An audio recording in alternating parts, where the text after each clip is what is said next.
जी नाज़रीन, इस वक्त दुआया तकरीब जारी है पेशावर के अंदर। आप ज़रा मैं आपको दिखा देता हूँ, ये स्टेज है पीछे। इस वक्त काफ़ी तादाद के अंदर वर्कर जो है वो जमा हो गए हैं। उलमा इकराम की बड़ी तादाद यहाँ पर मौजूद है। दुआ हो रही है, अभी अभी इब्तिदा है, अभी तलावत हुई है, नाज शरीफ हुई है। अभी नौजवान मेरे पास एक खड़े हैं। आप कहाँ से आए हैं? जी मैं हंगू से है, मेरा ताल्लुक हंगू से है। मैं अपनी तहसील का जीएस हूँ आईएसएफ का। अच्छा, ये बताएं कि आज जो ये तकरीब हो रही है, हमारे बहुत सारे वर्कर शहीद कर दिए गए हैं डी चौक के अंदर। तो क्या कहेंगे ये गोली चलाने वालों और जो जो इस फस्तायत के अंदर लोग शामिल हैं, क्या कहेंगे इन बेगुनाह शहीदों को शहीद कर दिया?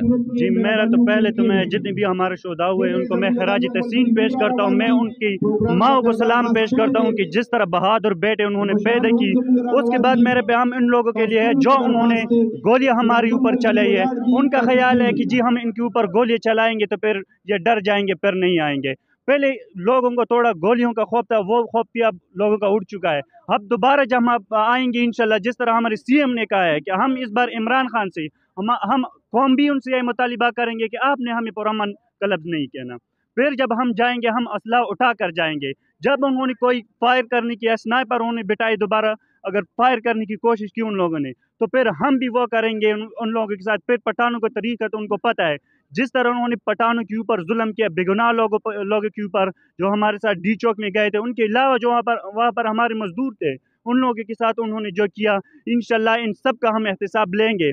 मैं उनको ये पैगाम देना चाहता हूँ कि इस तरह आप लोग ये जुल्म और पछतायत करके लोगों को डरा नहीं सकते। इससे हमारा मुल्क टूटेगा, लोगों के अंदर और नफरत बढ़ जाएगी। आपका ख्याल है कि हम इनके ऊपर गोली चलाएंगे तो ये लोग डर नहीं, जाएंगे? गोली चलाई क्यों, ये बताएं। ये क्यों चलाई? गोली क्यों चलाई ये भी हाँ। हम उनसे पूछ रहे हैं कि हम तो पुरअमन एहतजाज कर रहे थे। गोली उन्होंने इसलिए चलाई कि हम, मैंने पहले आपको बताया कि ये डर जाएंगे फिर नहीं आएंगे। जिस तरह वो क्या नहीं, नाम, डरे तो नहीं है फिर? ये नहीं भी नहीं हम बताए ना, नहीं डरे डरे, तो हम नहीं है फिर ना? जाएंगे इंशाल्लाह। हमें किसी का बाप नहीं रोक सकता, हम जाएंगे, हम इनके साथ और लड़ेंगे। मैंने आपको बताया कि पहले हम लोगों को थोड़ा गोलियों का खौफ था, वो भी उठ चुका है। इंशाल्लाह इस बार जब हम जाएंगे डी चौक पे, हम इस तरह रुकेंगे तो नहीं। जिस तरह हमारे सीएम ने कहा था कि हम 17 हमले करेंगे डी चौक पे, इंशाल्लाह हम जाएंगे, फिर जाएंगे, फिर जाएंगे। जब तक इन लोगों को भगाएंगे नहीं, हम जाएंगे और डी चौक पर इंशाल्लाह हम एक तरफ चढ़ाएंगे, इन लोगों को भगाएंगे। वो वक्त दूर नहीं है कि इंशाल्लाह ये लोग भाग जाएंगे। अभी खान साहब ने जिस तरह सिविल न परवानी तहरीक शुरू करने की बात की, तो इंशाल्लाह वो तहरीक भी चालू होगा। मुझे यकीन है कि हम उसमें कामयाब होंगे, क्योंकि इन लोगों का जो मेन मकसद है वो डॉलर है, कि हमारी जेबों में डॉलर आ जाए, पैसा आ जाए। जब हम आवाम बाइकाट करेगी तो वो बेटी इन चीज़ के है, वो भूखी इन चीज़ के है कि जब वो बंद हो जाएंगे तो फिर ये लोग खुद भाग जाएंगे जी, इंशाल्लाह। ये लोग खुद ही भाग जाएंगे। ये आप देख रहे हैं कि इस वक्त वर्कर यहाँ जुनून जो है वो इस वक्त दाखिल हो चुका है इस पंडाल के अंदर।